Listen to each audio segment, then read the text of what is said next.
आज हम अथर्ववेद का पाठ करेंगे, इसका भाष्य सुनेंगे और अथर्ववेद में पृथ्वी के बारे में क्या कहा गया है हम इसे जानेंगे। अथर्ववेद जो है वह ऋषि अथर्वा द्वारा लिखा गया है। इसमें अन्य भी इस अथर्ववेद में अन्य ऋषियों के द्वारा दिए गए श्लोक भी हैं, किंतु पृथ्वी के बारे में अथर्व ऋषि क्या कहते हैं। सबसे पहले मैं अथर्व का अर्थ बताना चाहूँगी। इस वेद का नाम अथर्व रखा गया है। यह स्थिर रति का है, न थर्वति, अर्थात जो आत्मनिरीक्षण की प्रवृत्ति वाला है। यह स्थिर वृत्ति का है। यह स्वार्थ के लिए न जीकर परार्थ में प्रवृत्त होता है। अथर्ववेद जो है हमें अपने लिए जीना न सिखाकर संपूर्ण पृथ्वी या कहें संपूर्ण ब्रह्मांड के लिए जीना सिखाता है।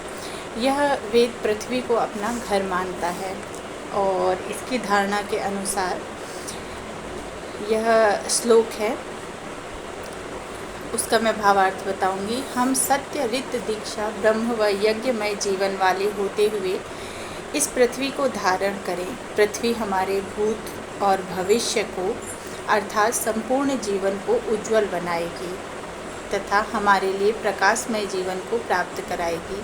इस विस्तृत पृथ्वी पर हम सब परस्पर प्रेम से रह पाएंगे। आगे यह श्लोक बताता है, असंबाध्यम मध्यतो मानवाना यश्चा उद्गतः प्रवतः संबहु नाना वीर्याम औषधीर्याम विभर्ति पृथ्वी न प्रथमा राध्यता न।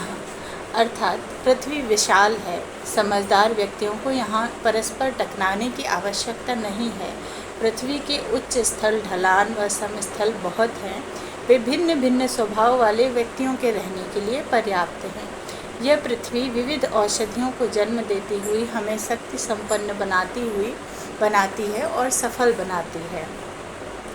आगे श्लोक हैं, इसका अर्थ है कि प्रभु ने इस पृथ्वी पर समुद्रों का, नदियों का, झील आदि के द्वारा पानी की सुव्यवस्था की है। यहाँ श्रमशील मनुष्य अन्न के उत्पादन का ध्यान करते हैं और अन्न रस द्वारा तृप्ति का अनुभव करते हुए धारण करते हैं। इस पृथ्वी की सभी दिशाएं उत्तम हैं। आगे के श्लोक का मैं अर्थ बता रही हूँ। इस पृथ्वी की सभी दिशाएं उत्तम हैं। यहाँ श्रमशील कृषक जन अन्न का उत्पादन करते हैं। यह सभी प्राणियों को धारण करती है और हमारे यहाँ गोदुग्ध तथा अन्न सदा सुलभ हैं। अर्थात पृथ्वी पर गोदुग्ध और अन्न जो हैं यह सुलभ हैं। तो आगे जो है पृथ्वी के बारे में कहा गया है कि यह पृथ्वी सबका भरण करने वाली है, सब वस्तुओं का धारण करने वाली, सबका आधार सुवर्ण के खानों वाली। यह पृथ्वी सब जगत को बसाने वाली है। यह अन्नादि द्वारा हमारी जठराग्नि को ईंधन प्राप्त कराती हुई हम सब द्रवणों को प्राप्त कराती है। कहा जाता है कि भारत जो है आर्य और द्रविण दो जातियाँ यहाँ परस्पर रही हैं पृथ्वी के शुरुआत से ही भारत के स्थान पर। तो ये जठराग्नि अर्थात जो हमारे पेट में जब हम भोजन के लिए जो हम कहते हैं कि हमें भूख लग रही है तो हमारी जठराग्नि प्रज्वलित होती है। और वेद आगे चलकर हमें बताते हैं, इसमें मैं आपको आगे बताऊंगी कि हवन बताया गया है कि हमारा शरीर जो है वह यज्ञ का स्थल है। यह जो अग्नि है इसमें यदि हम जैसे मांस भक्षण करते हैं तो मांस या इस तरीके की जो आमिष भोजन है वो यदि हम इस शरीर में डालते हैं और वह अग्नि से प्रज्वलित होता है तो हमारे शरीर का जो रज, वीर्य और जो हमारे शरीर के अन्य जो ताकत देने वाले चीज़ें बनती हैं, जिससे रक्त बनता है, तो यह हमारा मानस पटल बनता है, हमारा हृदय के हमारे भाव बनते हैं, वे कैसे बनते हैं। और यदि हम निरामिष भोजन इस जठराग्नि में जो हमें भूख लगी और हमने इस अग्नि में निरामिष भोजन डाला अर्थात शाकाहारी भोजन डाला तो उससे हमारा मानस, हमारा हृदय कैसे बनता है, यह भी हमें वेद बताता है कि कौन सा भोजन उत्तम है हमारे करने के लिए। तो यहाँ पर ये बताया गया है कि हमारी जठराग्नि को अन्न का ईंधन जो है यह पृथ्वी हमें देती है। और आगे चल के यह श्लोक हमें बताता है, यह मधु अर्थात शहद के बारे में भी बता रहे हैं कि सब देव प्रमाद शून्य होकर इस पृथ्वी की रक्षा करते हैं। यह हमारे लिए मधु का दोहन करती हुई हमें शक्ति से सिक्त करे। मधु का यहाँ पर अर्थ दिया है जो पेड़ पौधों फलों से मधु अर्थात शहद भी, और अन्य जो है मधुवत मधुर अन्न को, मधुवत अर्थात जो शहद की तरह मीठे अर्थात स्वभाव से मधुर हैं, उन अन्नों को हमें प्राप्त कराती है। आगे चलकर पृथ्वी के बारे में बताया गया है कि यह पृथ्वी पहले जल रूप थी। इस पृथ्वी पर मनीषी लोग ज्ञानपूर्वक विचरण करते थे। पृथ्वी पर विचरने वाले इन मनुष्यों का हृदय प्रभु में स्थित होता था, सत्य से आवृत्त होता था और विषय वासनाओं के पीछे मरने वाला नहीं था। अर्थात यह हमारे पृथ्वी के जो शुरू में जो जैसे व्यक्ति रहे हैं उनके बारे में यह श्लोक हमें बताता है कि इस पृथ्वी पर शुरुआत में कैसे लोग विचरते थे। फिर यह पृथ्वी पर प्राण शक्ति जल चारों दिशाओं में बह रहे हैं। यह पृथ्वी हमारे लिए दुग्ध के प्रपूरण के द्वारा शक्ति का सेचन करने वाली बनती है। आगे एक श्लोक आता है, यामस्विना वमित माताम विष्णुनर्षा विचक्रमे इंद्रो यान चक्र आत्मदे अमित्रा सचेपति सानु भूमिर्विसजताम माता पुत्राय में पयः।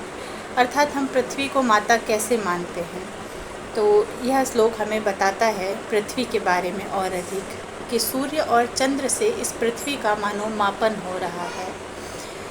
इन सूर्य चंद्र के द्वारा सर्वव्यापक प्रभु पृथ्वी पर विविध वनस्पतियों को जन्म दे रहे हैं। हम जानते हैं कि सूर्य के द्वारा ही इस पृथ्वी पे किसी भी वनस्पति या हम सभी का जीवन संभव है। तो यह श्लोक बताता है कि प्रभु जो है सूर्य और चंद्र के माध्यम से इस पृथ्वी पर वनस्पतियों को जन्म दे रहे हैं।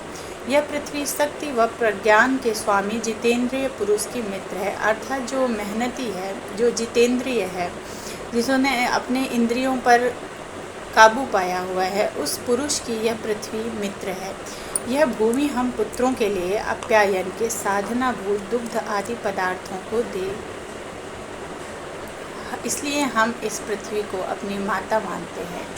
जैसे कि माता पुत्र के लिए दुग्ध देती है, उसी प्रकार यह जो पृथ्वी माता है यह हमारे लिए, हमारे पोषण के लिए हमें वनस्पतियाँ दे रही है, और जीव जंतुओं से जैसे हम जीवों से दुग्ध लें या मधु लें, यह हमारे लिए उचित है, और वनस्पतियों से हम भोजन ग्रहण करें, यह हमारे लिए उचित हमारे वेद बताते हैं। आगे कहते हैं कि पृथ्वी के गिरि हिमाच्छादित पर्वत व अरण्य हमारे लिए सुखकर हों। यह हमारा भरण करती है, कृषि द्वारा अन्नों को देती है, सब वनस्पतियों की उद्गम स्थली है। मैं अपराजित व अक्षत हुआ इस पर स्थित हूँ।